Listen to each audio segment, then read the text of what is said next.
Hi, I'm Josh. My name's Bree Shores. I'm Betsy. I'm Zara.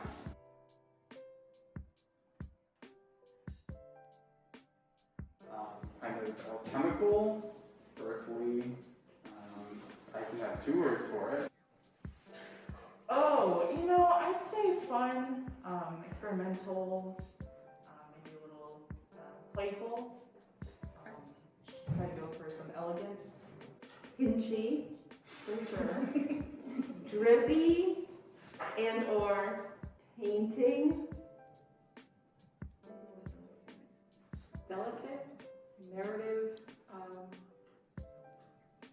escapist, emotional catharsis.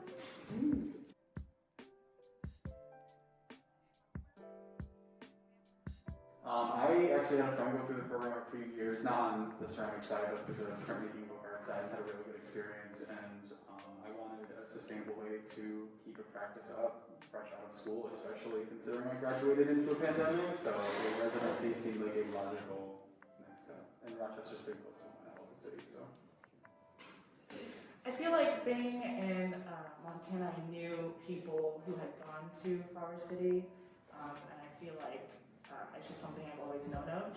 So I knew it was booming with the community, and I feel like I've always been driven by community, and so I really wanted to be here. And I knew that we had like a teaching program we could teach here, and so I feel like that was really going to be good for my growth. And so that's probably it. Yeah. Like the other two, I have also known people that have gone through the program, but it's probably because I'm from Henrietta. I'm from 20 minutes away. So I've always known about the studio and always sort of figured that I would fly one day. And I have not lived in Rochester for the past, I don't know, like over 10 years. And then so moving back, it was sort of a way for me to have a studio without like paying tons of money and to like get to know other artists in the area after having been here for very long. So those are my two goals. I decided to apply because I wanted, sort of like Josh, somewhere to sort of explore my work right out of school, that I could just have a good environment and kind of work through things until I figured out what I wanted to do.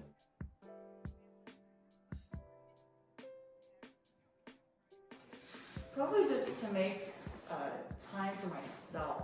I feel like we can get pretty caught up in doing different things and working for different people and doing this internship, doing this school, during having a part-time job. I gotta do certain hours and make enough money and all of that. I feel like we can get really caught up, but you gotta take a day for yourself and really just kind of recuperate and focus on the important things outside of ceramics and part-time jobs. And I feel like that's hard for some people to do, and then you get burnt out, and so that's probably what I tell myself. I think that like one of the biggest things, especially not being in an academic setting anymore, like something I would have told myself is to not get so focused on rules, especially like pre-established rules in the field like ceramics. Like there are so many ways to do and not do things, and I think taking yourself out of that academic hierarchy of all those things that's something I'm learning here actively, is how to kind of let go of all of that.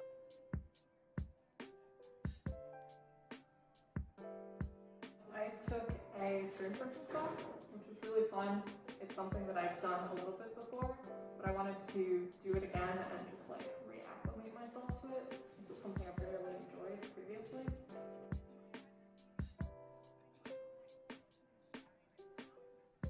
Something that I've kind of been going into over the past year or so is viewing ceramics just as something that is processed by fire. So I have either wood pieces that I've been burning that have been incorporated in ceramic sculpture, or for example, I started casting paper into my clay, which then burns out and becomes another part of the ceramic process rather than something separate added on later.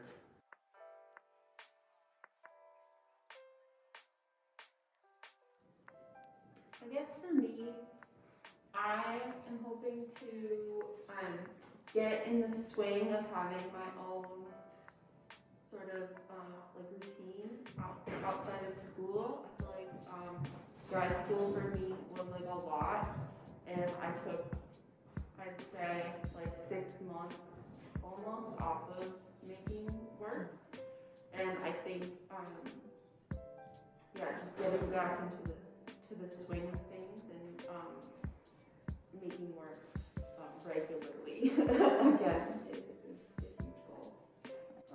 I think something big for me, especially like anybody who's gone through like a ceramic curriculum, the push is to now make things bigger and huge and for like a gallery or a museum or a collector or something like that. And I think being able to dial back and realize in what way am I able to make work while still sustaining a kind of business aspect to it is something that's a bit more of an adjustment that kind of needed here.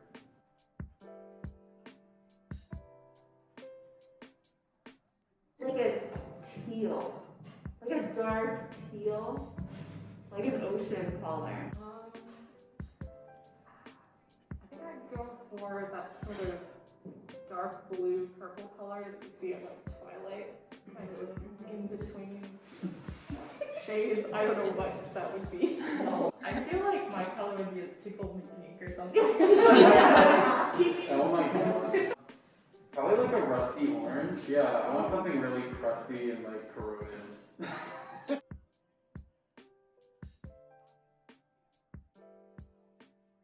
I know.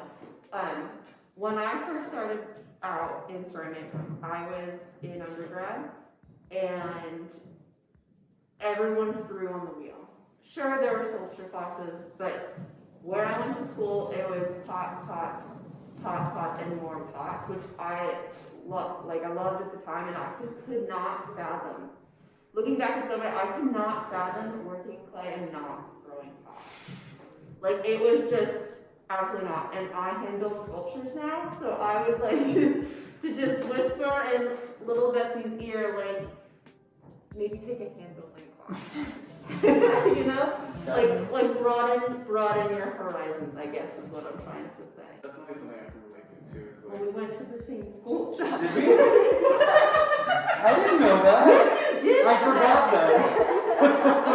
I think like the nuances of hand building like large sculpture and like between drying times and like what can support what weight and how to cover things properly, like those are all things that I wish I had gotten a little bit more instruction on when I had the opportunity to, but instead I was obsessed with the wheel and circular form and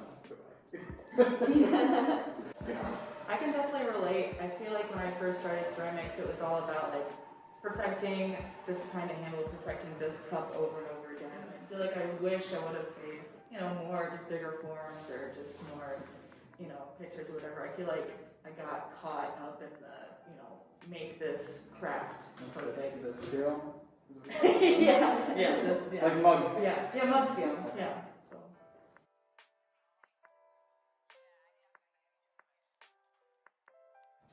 Do it. It's really environment. Yeah. Get ready for the snow. Yeah. Well, you're not from like you've never really been to upstate Western New York. Have you? No, Yeah. so That's we're on some. I like it. I think that's good. Even with like COVID being a thing, the studio capacity being lower, there's still a really big sense of community here. So I think like being ready to be part of that and not kind of isolate yourself in your studio practice, you have a lot of influences in your bubble.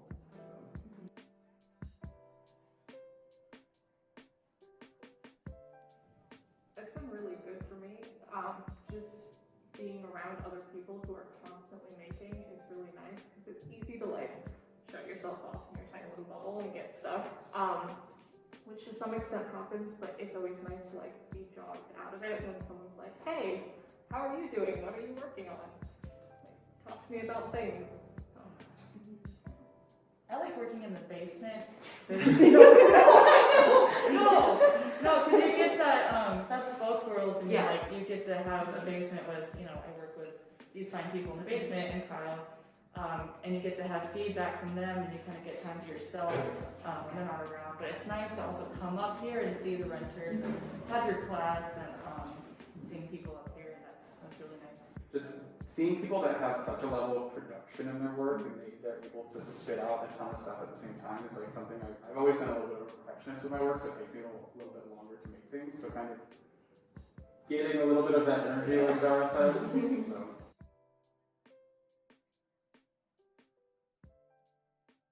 My first and my last name is joshua@defabio.com. There's some pretty sweet stuff on there. My Instagram, it is Bree Shore Ceramics, and I also have a website as well, and it is breeshoreceramics.com.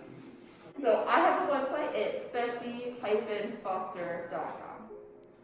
I'm on Instagram and I have a website, and both are under Zara Bronwyn. One word.